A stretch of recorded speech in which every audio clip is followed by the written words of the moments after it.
अब मैं आप लोगों को ये बताना चाहता हूँ कि लोग भगवान से डरते क्यों हैं। भगवान से लोग डरते भी हैं और पूजा भी करते हैं। इसके ऊपर मैं थोड़ा सा आपको दर्शाना चाहता हूँ कुछ। तो एक राजा थे, तो उनने अपना शिष्य, राजा जनक थे, उनने अपना शिष्य भेजा दीक्षा लेने के लिए। उन्होंने कहा तुमने हमारे पास तो दीक्षा ले ली है, अब एक हमारा शिष्य है, अगर वो तुम्हें पास कर देगा तो तुम असली पांडित्य को प्राप्त हो गए। तो वो भाई राजा जनक का शिष्य गया, पता पूछ के वहाँ पहुँचा। तो एक दिन की रास्ता थी, शाम को पहुँचा फ़कीर के यहाँ। तो एक गांव में जाके पूछा कि वो फ़कीर जी कहाँ पे रहते हैं। तो गांव वालों ने बताया कि गांव से बाहर एक मंदिर है, उसमें मिलेंगे आपको वो। तो वहाँ पहुँचा, दिन ढलने के कगार पे था। तो देखा जाके मंदिर में उस शिष्य ने, तो फ़कीर अपने आराम से लेटा हुआ था। तो शिष्य ने देखा फ़कीर के दोनों पैर, शंकर जी का मंदिर था, शिवलिंग पे रखे हुए दोनों पैर, और सर दूसरी तरफ लेट करके और लेटा हुआ था। तो शिष्य ने जब देखा ये सीन, उसने कहा यार कैसा ये फ़कीर है, ये तो शंकर जी की शिवलिंग पे पैर रखे हुए है और साला सो रहा है। उसने देख के एकदम 2 कदम पीछे हट गया। यार ये तो बहुत तगड़ा नास्तिक है, हम तो समझ रहे थे कोई बहुत पहुंचा हुआ फ़कीर होगा जो हमें ज्ञान देगा, लेकिन ये तो नास्तिक मालूम पड़ता है। इतने में फ़कीर वो जाग गया। तो उसने कहा हाँ भाई आइए आइए, बताइए कैसे आना हुआ। तो उसने बताया शिष्य ने जनक के कि मैं, राजा जनक ने भेजा आपके पास दीक्षा लेने के लिए। तो उसने कहा बैठिए, कोई बात नहीं, हम आपको दीक्षा देंगे।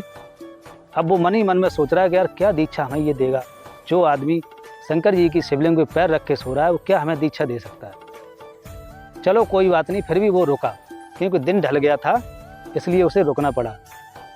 वो रुका, जब शाम हुई तो फ़कीर ने कहा कि खाना पीना बनाना है। तो वो अपने चूल्हे पे टिक्कर रोटी जो बोलते हैं, जो फ़कीर लोग बनाते हैं, वो बनाने लगा।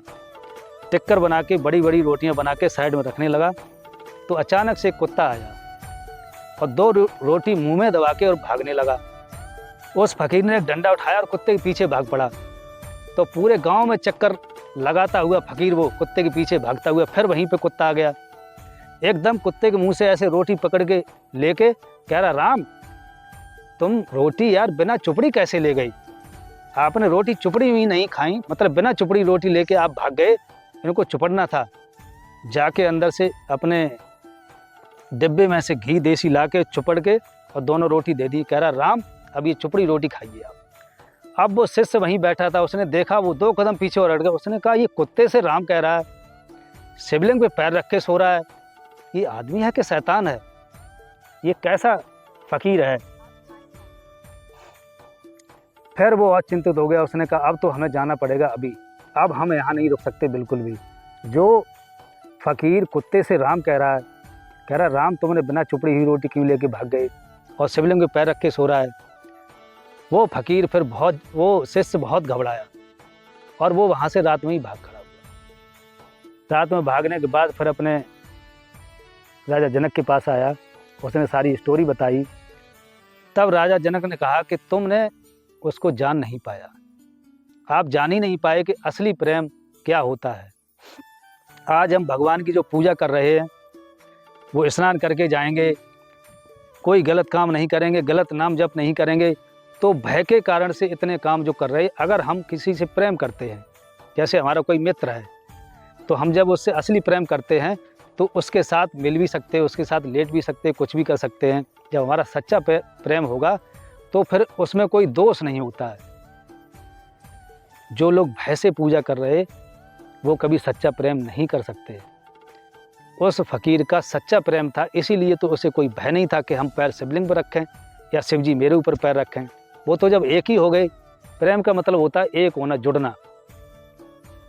जब आदमी प्रेम करता है भगवान को, और तब उसे कोई भय नहीं रहता है। तो हमारे कहने का मतलब यही है कि आदमी डर डर के पूजा कर रहे और भगवान को समझ नहीं पा। असली प्रेम उसी फ़कीर का था, जिसे कोई मतलब ही नहीं कि पैर हमारी शिवलिंग पर रखे या इधर रखे।